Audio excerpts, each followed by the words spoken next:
Welcome back to another episode of the Packs What She Said podcast. I'm one of your co-hosts, Maggie Loney, joined as always by Perri Goldstein, and on deck this week, the Panthers, the 2-12 Panthers in Charlotte. What could possibly go wrong on Christmas Eve? So much, and yet here we are. Due to obligation, we are here and we're going to talk about it. No, I mean, we talked about it pre-show, right? Wes Hodkowitz put out an article for Packers.com. Locker room kind of locked in. It is what it is. They've got 3 games left. Everything's still in front of them. By some, chance, some luck, whatever you want to call it, if the Packers win out their final 3 games, they have a 95% chance to make the playoffs as that 6th seed. So everything is still technically in front of them, and it seems silly to talk about playoffs with the 6-8 football team, but here we are because it's still on the table for the Packers. But up first, before we get too carried away with any of those, those outcomes, is the Panthers on Sunday. So let's dive right in. What are your initial impressions of this matchup and this Panthers team? This is a game this team has to win. I'm sorry, but we've gone into a few of these games the last couple of weeks with a lot of reasons why this Packers team could lose, or even the Bucs game, like we said, they have a great receiving core. They even have a number of members of the defense that we gave them their flowers, Todd Bowles, et cetera, et cetera. No. None of this here. Okay. This is the worst team in football. They were the first team to get eliminated from the playoffs. They've already fired their head coach. This is a team in shambles, and you must go in and take advantage of that. You must go in and show we are better than you, and we will stomp you. You have to go in and beat a 2-12 team. That's all. That is all I have to say. Yeah, no, I mean, they absolutely do. And this is a asterisk. We said all of the things about the Giants offense and how bad it was and how the Packers defense should capitalize. But the Panthers offense is 29th in the league. They're averaging 14.7 points per game.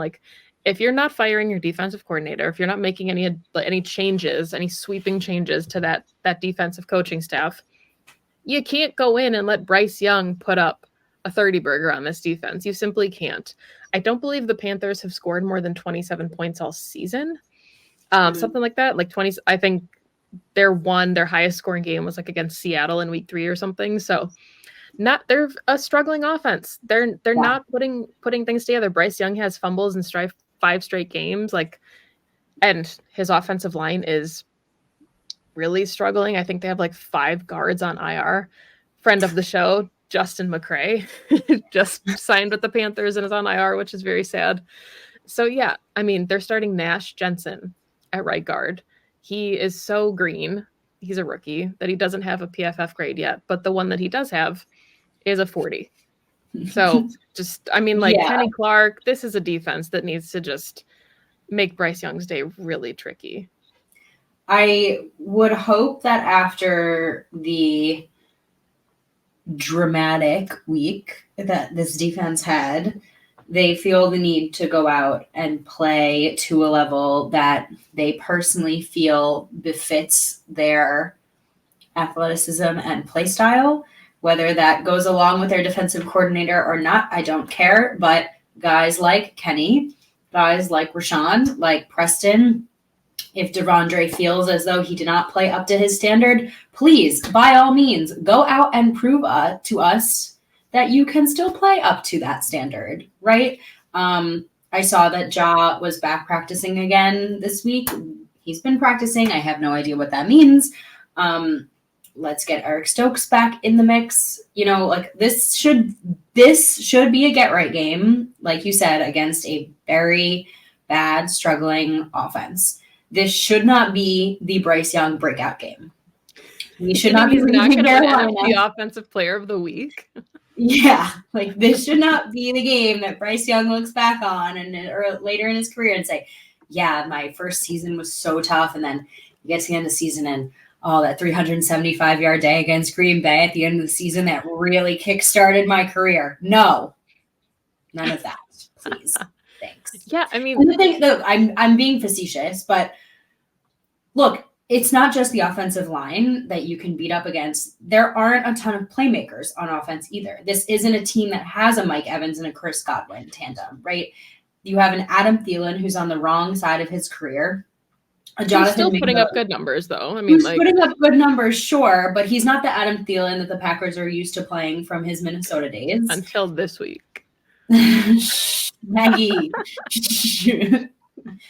Jonathan Mingo, who is a very promising rookie, but has not had necessarily the rookie year that maybe we all expected him to have.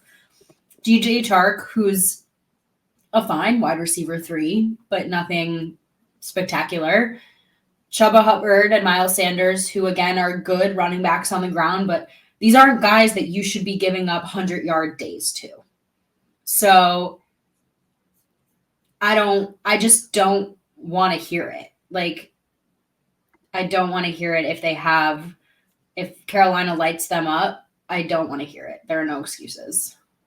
Yeah, I mean, this is an offense that has yet to score 21 points in 8 straight games. And I know, the Packers struggled on offense to start the season, but, it's been a long time since the Panthers have actually been able to, put up points. And that's right. The joke and the concern going into this week is, this should be a team that the Packers can dominate on defense. If we're talking about get-right games for Bryce Young, this is about the only get-right game you can have if you're the Packers defense. It should not get any easier for Joe Barry and his defense than the Panthers this week. And we'll talk about the Panthers defense because there's some things to like about the Panthers defense. But as far as the Panthers offense, it's a struggle. And Chuba Hubbard is on my starting roster this week because he's playing the Packers defense. But no, I mean, they're not averaging a ton of rushing yards per game. There's a lot that will play into the Packers' strengths, but the Packers do then need to play up to those strengths and not continue to play down to the opponents that they're seeing. Exactly. All right, let's talk about this defense then. This Panthers defense. Their secondary is very, very good. Their secondary is 3rd in passing yards. They're giving up a lot of yards on the ground. Yeah, but their secondary, I think they're only averaging 173 yards, passing yards per game. So it is hard to move the ball on this Panthers defense. They have a very stout secondary. They're playing really well. Probably stings for Packers fans that Ejiro Evero is their defensive coordinator. I know Packers fans really wanted him, and the product he's putting on the field, at least with the secondary, is very good. But also things to like for this Packers offense, right? Jordan Love continuing to spread the ball around. Had 8 different targets catching passes last week. We'll see what happens with Jayden Reed. Still waiting on the injury report with that, but he's listed with a toe and a chest. So hopefully neither of those things is serious. But yeah, really good secondary. Jordan Love's going to have to protect the football on Sunday. Yeah, Jeremy Chin, Von Bell, Xavier Woods, J.C. Horn, Dante Jackson. Yeah, look, the Packers are one of 2 teams who have not had a single game this season with a running back with a rushing game of 100 yards or more yet. Mm-hmm. So I guess if there's a week to do it, this is the week. They're finally, I think Aaron Jones is going to be full go. He played a little bit in this last week, and on the one drive where they had him going, he looked like he had his hair on fire. I would love to see them, if that's the case, then lean on 33. Because when 33 plays, this offense is just, I don't know if I don't know, maybe all Packers fans feel this way about Aaron Jones, but I just feel like when he's in the game, it's in Mario Party and Mario Kart, when you eat a mushroom and you just explode. That's what I feel like this offense looks like with Aaron Jones on the field. He got the star, and now he's just immune for, 30 seconds. Yeah, it's just it's another level with Aaron Jones out there.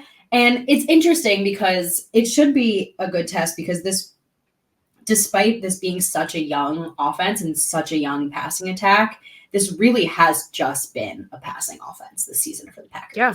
Like, which makes Jordan Love's performance that much more impressive. Right. And so it should, if they can move the ball, like you said, against a secondary that has not given up a ton of yards, again, kudos to Jordan Love, kudos to these young receivers and tight ends, kudos to Matt LaFleur. But I really, really, really would love to see the Packers just like grind this out on the ground, because again, then you're keeping the offense off the field. You're giving your defense, like, what's the best defense? Not having the offense on the field. And quite frankly, with how little I trust this defense right now, don't even have them on the field. All good. Again, I'm being a little facetious, but at the same time, like, if that's the weakness, exploit the weakness. Now all of a sudden you have one of your best playmakers back. I would like to see a lot of 33. That's fine by me. Yeah, I think the thing that I'm most looking for is putting up points. You know, we talked about the struggles that the Packers have had in the red zone in recent weeks. Mm-hmm. Obviously, we saw the fourth down attempt to Jayden Reed that didn't connect. Packers, of course, fortunate to get the ball back on a turnover, and they were able to punch in for the score last week. But the Panthers defense is 31st in the league in red zone defense. They're allowing touchdowns 71% of the time. 71%. The Packers offense this season is scoring 50% of the time. So if they get into the red zone, they need to capitalize. And it's not like hey, you can't settle for 3 here because the Panthers are going to, put up a zillion. But I think it's the principle of the thing. It's like, you got to get your red zone offense fixed, because Vikings, there's some teams coming that are going to put up points. And yeah, Tucker Kraft, I really like 6'5" in the red zone. Like, he's been a lot of fun. He can make plays all over the field, but I think we're starting to see more from these offensive pieces. And if Christian Watson comes back, that'll help. Jayden Reed, of course, had the really nice touchdown last week as well. So, like, the Packers just need to capitalize. Like, they need to start putting together completed drives. And I think that's where, like, Aaron Jones coming back will also help. Well, it sounds like this is a great week to do it. Absolutely. Sounds like they will. And I have a feeling, I mean, they've had 10 red zone trips in the last handful of games, and they've converted on 5. So it's time. And again, I hate to harp back onto the Aaron Jones thing, but I feel like when you do have 33 out there as that extra threat, especially in the red zone, and again, he hasn't played this season, they hardly use him in the red zone, but when he is out there, he is that extra threat, and you can use him in a variety of different ways that'll test your defense, because if they did use him, he would be a great red zone threat, because he is so shifty. So it'll be fun. It'll be interesting to see who plays, I think. You mentioned it before, but they have been able to spread the ball around quite nicely. And I find that his 2 top red zone targets, being Reed and Christian Watson at this point, being questionable, will definitely be interesting. So we'll see what happens there. But I do love your point in Tucker Kraft just being a really big red zone target, being 6'5", kind of exploiting some of those matchups. But just clean football here, I think. Just clean football, time of possession, no turnovers. This is the most winnable game on their schedule all season. This should not be. This should be a game that they take by the reins and run away from go. This is going to be one of those games, right, where the Packers start hot and they play from a lead, and then Joe Barry gets to play the kind of defense he likes when it's bend, don't break, playing from a lead, which we saw, but he played differently against the Chiefs, right, when they were always leading in that game. I think the Joe Barry defense looks a lot different when they're trailing, but it's going to be one of those performances where the Packers come up, put up a ton of points, and the defense just plays with their hair on fire, and then it's going to be what was the problem? We're fine. I don't understand what the issue was. But no, the thing about this offense that's so weird to me, and I guess it's not weird given the season that they've had, but the red zone, or the rushing touchdowns, I should say. Aaron Jones has 2, Jordan Love has 2, Jayden Reed has 2, AJ Dillon has 1. AJ Dillon still has the most scrimmage yards on the team, but the fact that they're not like punching in the ball at the goal line with the running backs is interesting. It seems like they get down into like inside the 10 and they just chuck it 4 times. And I'm curious if Aaron Jones coming back. Surprising. But I'm curious if Aaron Jones coming back changes any of that. He gives them. That problem with Rodgers too, though.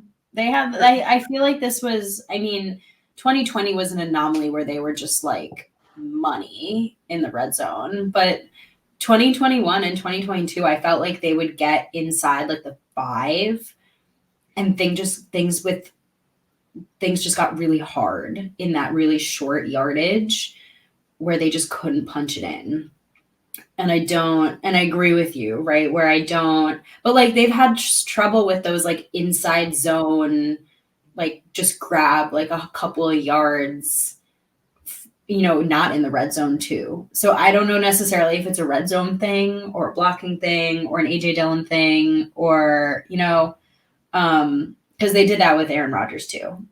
So, but you're right. They're using, it's funny because the rushing touchdowns are coming from players that you wouldn't necessarily expect and in ways you wouldn't necessarily expect, right? Like the end arounds, like those are technically rushing touchdowns or like the QB keepers.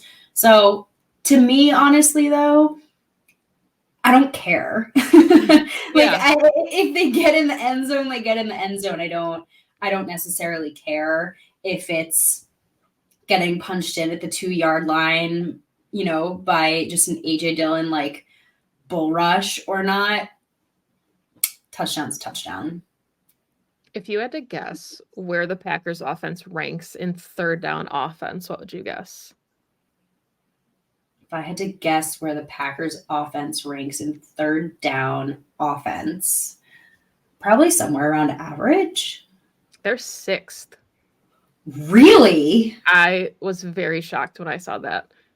Yeah, they're 23rd in the red zone. I was thinking like 17. Yeah, so they're actually sustaining drives, and I think that's where the struggle is they're putting together some really nice drives, then they get down into the red zone, and the wheels kind of fall off a little bit. So I think that's one of the things I'm looking for against this Panthers team, knowing the caliber of the defense, right? And again, we talked about them having a really good secondary. If the Packers have these self-inflicted wounds where they're backing themselves up 5 or a run is stuffed for 1 yard. Like I want to see them able to continue that drive because that's been the Achilles heel of this team for a lot of the season is once they get backed up, the drive stalls out. And this is the kind of defense they should be able to kind of get back into a rhythm against. Yeah, 100%. That has been like the one, I think, glaring reoccurring problem. So you're correct. And the red zone's interesting though to me because not to go harp on this too much, but like everything kind of changes in the red zone, right? Everything shrinks, everything gets a little bit like clamped down, and defenses play differently in the red zone too. So you're you may be converting between the numbers where you can stretch a defense in a way that you can't stretch a defense in the red zone, right? And especially I think against a team like the Carolina Panthers who are gonna play to their strengths in their secondary, it'll be interesting. I'm excited for this one in just like the sense of 2 kind of young quarterbacks going head to head. I know it's going to be just like your average noon game on Christmas Eve, and I think very few people are going to watch it unless you're a fan of either team. But it is kind of fun. Like Bryce Young was the first overall pick in the draft. And unfortunately, he's not having like the greatest season in the world for reasons probably like outside of his control. Unfortunately, when you get picked first overall, you go to a bad team. That's how that works. Yeah. You go to a really, really bad team. And sometimes you get to right the ship at that bad team, like a Joe Burrow or a Trevor Lawrence, and sometimes you get shit out of luck, like a Justin Fields. I mean, not that he was the first overall pick, but you know what I mean when you get picked high. And I find it really unfortunate when I watch these like really young talent, like amazing talents have to. I mean, it's gonna be, like same with Baker, like he went through how many coaches in his first few years, and now he's already on his like third team, and yeah, and leading them potentially to the playoffs. He's like, still on his rookie contract, and he's already known as a journeyman quarterback. It's just so, Bryce is going to be on his second coach in 2 years, and you just hope it doesn't stunt his development. I've gone on a tangent now. My point was, young first round pick versus young first round pick. I know quarterbacks don't actually play against each other, but just next wave of the league. Very fun, very exciting. Yeah, and I mean, I think like one of the things I'm looking at with this game, and you feel bad, right? Like whenever you're like, oh, they got to get after the young guy, like it's not personal. It's not that we don't want Bryce Young to succeed in the league, but like it has to be a game that I think the Packers dominate in all three phases. And if they don't, that's where your concern comes in. Like the Packers, they're still the only team in the league at a net 0 for turnover differential, which is still fascinating to me. The Panthers are -6. Like we talked about it, Bryce Young has a fumbling problem. Like they need to get some turnovers, and kind of lost in.